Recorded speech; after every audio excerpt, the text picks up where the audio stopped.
Le flash d'information locale, présenté par Laura Sahin. Bonjour à tous et bienvenue dans votre flash d'information sur Radio JM. Nous sommes le mardi 29 octobre et voici les titres de votre édition.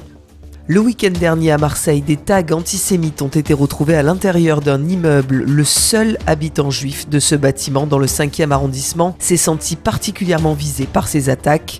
Jordan Toiti est allé recueillir son émotion. Écoutez-le. En entrant de la synagogue samedi soir, j'ai constaté sur la porte de l'ascenseur des inscriptions antisémites assez abjectes avec les énoncés « juifs de merde ». 4 croix gammées. J'étais assez choqué de cette découverte, dans la mesure où ma famille est la seule famille juive de l'immeuble.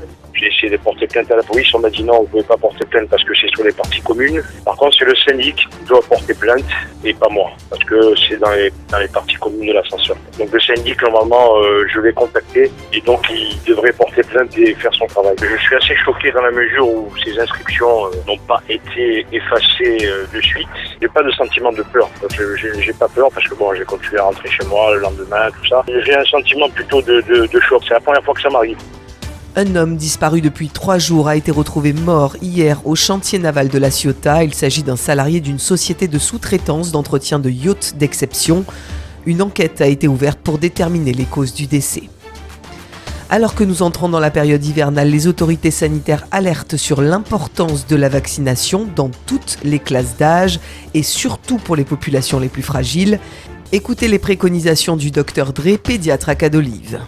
La campagne annuelle de vaccination contre la grippe a débuté le 15 octobre. La campagne contre la Covid également. Ne pas oublier qu'il faut protéger contre la coqueluche car l'épidémie se poursuit. Donc vacciner les femmes enceintes, vacciner les petits nourrissons strictement aux âges recommandés, 8 et 16 semaines puis 11 mois. Et aux autres âges recommandés, 6 ans, 11 ans, 25 ans, 45 ans, 65 ans et 75 ans. À Marseille, le mur où siégeait l'ancienne affiche du mythique Zinedine Zidane sur la corniche va cette semaine être peint par l'artiste marseillais Man Cloix. Une fresque de 100 mètres carrés verra le jour d'ici vendredi pour sensibiliser aux actions de l'ONG SOS Méditerranée. Le mastodonte de la fast fashion Shein ouvre un pop-up éphémère à Marseille à partir d'aujourd'hui et jusqu'au 3 novembre au World Trade Center en centre-ville. Plusieurs milliers de personnes sont attendues. Le Ballon d'Or hier a été attribué à l'Espagnol Rodri, successeur de Lionel Messi. Kylian Mbappé a reçu quant à lui le trophée du plus beau but conjointement à Harry Kane. La météo aujourd'hui est de 21 degrés ce matin et cet après-midi sur notre belle cité phocéenne, un temps plutôt clément en ce 29 octobre. Je vous donne rendez-vous à 13h avec l'invité de la rédaction. Il s'agit aujourd'hui de Franck Tapiro, publicitaire et créateur de la Diaspora Defense Force. À tout à l'heure sur le 90.5.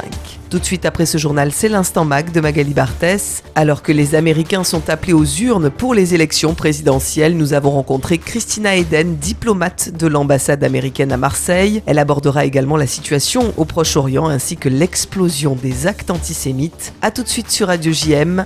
Je vous souhaite de passer une très belle journée et prenez bien soin de vous. Vous venez d'écouter le flash d'information locale, présenté par Laura Sahin.